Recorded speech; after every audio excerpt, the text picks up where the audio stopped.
友哈。那我们就请民生国小合唱团的小朋友呢，也来献唱几首客家歌，同埋呢带衣瓜哈。好，我们用这最热烈的掌声欢迎我们的民生国小客家爱乐合唱团的小朋友，大家有点不条就跟。民生国小的合唱团就是我们主持人婉金老师带领的团，非常的优秀哦。他去年、前年参加我们这个客委会的合唱比赛，都拿到非常优秀的名次啊。这会教又会说啊，真是不简单啊，真的是太棒了。来。今晡日的呢，指挥老师呢是我们的何玉芬何老师。那今晡日出现的小朋友呢，都会演的好到3年生、4年生的小朋友。今日出来呢，小朋友呢喜欢3、4年级啊，3年、4年的囡仔吼，因那初学而已啦吼。客家歌呢，对9年开始，他们的客家歌从今年的9月开始学，学到现在几个月呢？2、3个月呢，对不？我们来躺坤哦，吃坤哦，看看这群小朋友呢表演的到底有没有到地，有没有到位？好，我们掌声欢迎我们的何玉芬何老师。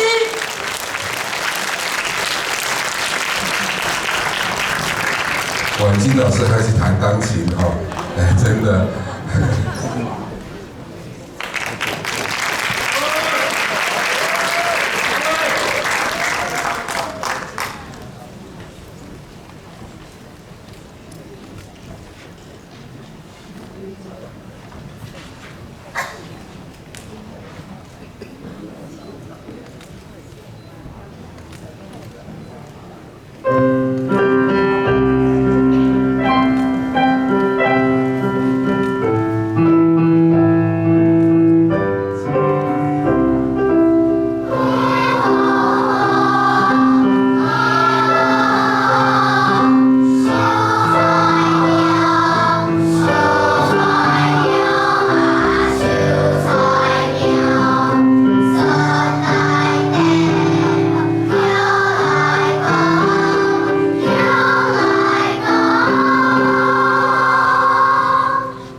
实在是太精彩了，对不对？来，再次用热烈掌声来谢谢民生国小合唱团，这个何老师跟李老师，非常谢谢你们。我们国家有希望了，对不对？会客语又会台语，但是华语是本来就会的。谢谢，再次谢谢。很乖哟。我说下去啊，妈。